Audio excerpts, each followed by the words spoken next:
നിയുക്ത Taliparamba MLA. T K Govindan Kannur DCC ഓഫീസിലെത്തി. DCC അധ്യക്ഷൻ മാർട്ടിൻ ജോർജിന്റെ നേതൃത്വത്തിൽ ഗോവിന്ദനെ സ്വീകരിച്ചു. നേതാക്കളുടെ നേതൃത്വത്തിൽ കേക്ക് മുറിച്ചും വിജയം ആഘോഷിച്ചു. വിശദാംശങ്ങളുമായി നിഖിൽ ചേരുന്നു. നിഖിൽ, തളിപ്പറമ്പ് പോലുള്ള ഒരു CPIMന്റെ കോട്ട തകർത്ത പോരാളിയാണ്. അവരെ സംബന്ധിച്ച് ടി കെ ഗോവിന്ദൻ തീർച്ചയായും അതിൻ്റെ ഒരു സന്തോഷത്തിൽ തന്നെയായിരിക്കും.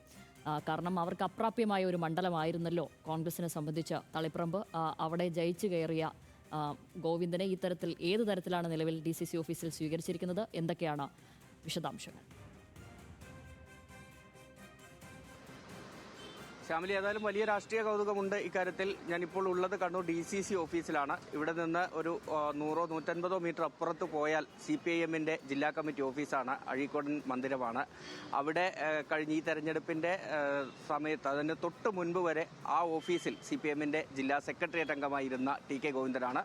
ഇന്നിപ്പോൾ കണ്ണൂർ DCC ഓഫീസിലേക്ക് അദ്ദേഹം എത്തുമ്പോൾ കോൺഗ്രസ് പ്രവർത്തകർ അദ്ദേഹത്തെ ഷാളണിച്ച് സ്വീകരിക്കുകയും കേക്ക് മുറിച്ച് ആഘോഷിക്കുകയും ഒക്കെ ചെയ്യുമ്പോൾ UDFനെ പിന്തുണയ്ക്കുന്ന MLA ആയിട്ടാണ് ടി കെ ഗോവിന്ദൻ ഇന്നിപ്പോൾ കണ്ണൂർ DCC ഓഫീസിലേക്ക് കയറി വരുന്നത് എന്നൊരു പ്രത്യേകതയുണ്ട്.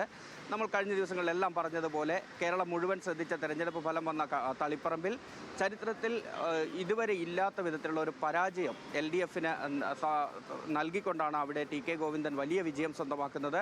ടി കെ ഗോവിന്ദൻ്റെ വിജയം മാത്രമല്ല, അവിടെ പാർട്ടി കോട്ടകളിൽ ആന്തൂരും മലപ്പട്ടവും മയ്യിലും കുറ്റ്യാട്ടൂരും പരിയാരവും ഒക്കെയുള്ള പാർട്ടി കോട്ടകളിൽ അടക്കം വലിയ വിള്ളലുണ്ടാക്കിക്കൊണ്ടാണ് ടി കെ ഗോവിന്ദൻ അവിടെ വിജയിച്ച് കയറിയത് എന്ന കാര്യം കൂടിയുണ്ട്. അതുകൊണ്ട് തന്നെ ശ്യാമിലി പറഞ്ഞതുപോലെ ഈ UDFന്റെ ഒരു സൂപ്പർ ഹീറോ എന്ന് തന്നെ പറയാവുന്ന MLA ആയി മാറിക്കഴിഞ്ഞു ടി കെ ഗോവിന്ദൻ. ആ നിലയ്ക്കുള്ള ഒരു സ്വീകരണം തന്നെയാണ് ഏതായാലും DCC ഓഫീസിൽ ടി കെ ഗോവിന്ദന് ഇപ്പോൾ കോൺഗ്രസ് നൽകിയിരിക്കുന്നത്. DCC പ്രസിഡന്റ് മാർട്ടിൻ ജോർജ് ഉൾപ്പെടെയുള്ളവരും ഒപ്പം തന്നെ കോൺഗ്രസിൻ്റെ ജില്ലയിലെ നേതാക്കളും എല്ലാം ഉണ്ടായിരുന്നു. ഒപ്പം കണ്ണൂരിൽ നിന്ന് തിരഞ്ഞെടുക്കപ്പെട്ടിരിക്കുന്ന TO മോഹനൻ കൂടി ഈ സ്വീകരണ പരിപാടിയിൽ ഉണ്ടായിരുന്നു എന്നുള്ളത് കൂടി ഈ ഘട്ടത്തിൽ പറഞ്ഞു പോകേണ്ടതാണ്. ഏതായാലും UDFനെ സംബന്ധിച്ചിടത്തോളം കണ്ണൂർ ജില്ലയിൽ അവരുടെ ആഘോഷങ്ങളൊന്നും തന്നെ അവസാനിക്കുന്നില്ല. എവിടെയൊക്കെ ജയിച്ചു, എത്രയൊക്കെ സീറ്റ് കിട്ടിയെന്ന് പറഞ്ഞാലും തളിപ്പറമ്പും പയ്യന്നൂരും വിജയിക്കാനായി എന്നുള്ളത് തന്നെയാണ് വലിയ നേട്ടമായി, അഭിമാനകരമായ കാര്യമായി കോൺഗ്രസ് കാണുന്നത്. അതിന് കാരണക്കാരനായ ടി കെ ഗോവിന്ദൻ എന്ന നിലയിൽ കൂടിയുള്ള ഒരു സ്വീകരണമാണ് കണ്ണൂർ DCC ഓഫീസിൽ അല്പസമയം മുൻപ് ടി കെ ഗോവിന്ദന് നൽകിയിരിക്കുന്നത്.